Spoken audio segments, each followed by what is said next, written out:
what I liked about it when I perused it was that you subscribed, your division chiefs who put this together subscribed very closely to what I call C cubed. It was clear, it was very concise, it was consistent throughout, and to your earlier point, it was continuous. The message just keeps repeating itself because nobody gets it the first time. Right. You sometimes have to bring them to the water 3, 4, 7 times before they drink. And so I love that about it. Well, it has to sustain, right? It's got to live Yeah. past me. It can't. And when the chief finally retires, oh, that was then. No, it has to be something, and it's a living document. You know, we had the OCFA when I got here. This was a document that's pretty old, but the chief that was here, he retired in 2009, was a friend of Chief Rossini out in Phoenix, who was kind of one of the leadership czars in the fire service, and he loved what Bruno had done there, and basically did the same thing here. So when I got here, and this was on the shelf because he'd long retired, and there'd been chiefs here after him. I was like, wow, this is great. This is a document about who we are. These are the values, principles, but it needs a bit of a refresh because it blends a little bit of how we do it. And it should be a little more clean. So we did a refresh of that. I've got stakeholders both in the non-uniform, uniform, and that's the old version. The new one, the old CFA way or Orange County way, really speaks to who we are. But then we need buy-in from everybody. Look, this is who we are. This is more about how we make decisions and how we do those kinds of things. Which brings a mission-driven culture to life. Yeah, They can make the decisions. And they like it. So I'm hoping, and I think it'll survive me leaving and others leaving, because I think. You mean a legacy? Well, and when I said that, I said that in some podcast or whatever. That's true, because I still hear other fire chiefs. Well, I want my legacy to be this. Like, who spends time thinking about their legacy? Really? I mean, these are people. Some of these people I like and respect, but I'm thinking about some freaking legacy. If they say nice things about me after I'm gone, that's nice. If they say bad things, but I'm not doing things for some legacy. It's what we started the conversation with. I'm curious. I love to see people. I'm having a great time, and people talk. Clear. People talk about stress. Well, God, there's stress with every job.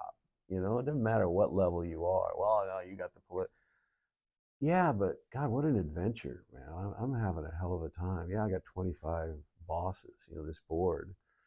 But each of them are really interesting, and their cities are fascinating. When I meet with them, I'm fascinated about what they deal with. And understanding how a politician or elected official thinks, in many ways, it's pretty predictable, how, the outcome and why they're leaning maybe. But every now and then, and I think we have them here, we have some that are here for genuine reasons that they want the organization to succeed, and they like the service delivery. There are some that maybe look at it as a stepping stone to other office and those sorts of. But I think that genuinely, very very few times have I come across people that were not just good people. Now they exist, and you see some of the self-serving stuff and all of that. But whether it's a 9-member city council and a strong mayor or 25 board directors, it goes back to what we talked about, man. They get me authentic. And I told them when they interviewed me that there were going to be times that I was going to be completely honest and transparent with them. And there were going to be times when I came to them that they were going to hear things they didn't want to hear. But I think that's why you're hiring me. And of course, they all nodded. Right. Well, there's been a few times I had to remind them of that. I remember when you hired me, I told you that there were going to be things that I was going to bring to you that you weren't going to want to hear. This is one of those times.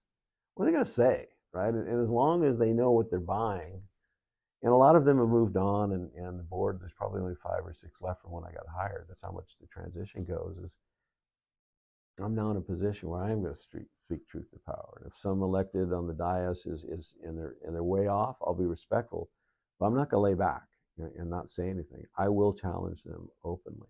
Stakes are too high not to. I have to, and it's ingrained as you grow up through these organizations. You just sit there and you take, the elected officials, out of respect, you just take the hit and the beating, and I won't do that anymore. And God forbid you attack my people, in a public forum like that. And I've had a couple times, one recently where,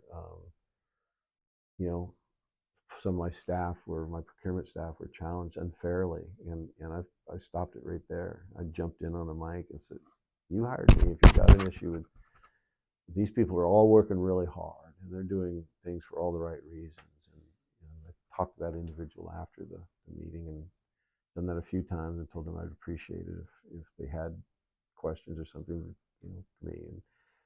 But I wouldn't have done that maybe 8 years ago. And it's not because, I've got this attitude, well, you can just fire me. I'm one day. You always hear that I'm one bad day from retirement, man.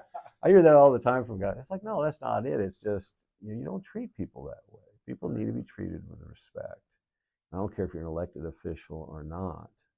I'm going to hold you accountable to that with my people. And I would expect they to hold me accountable to that. So some of that, I use the word liberating, man. It is. It's like, I'm having a great time.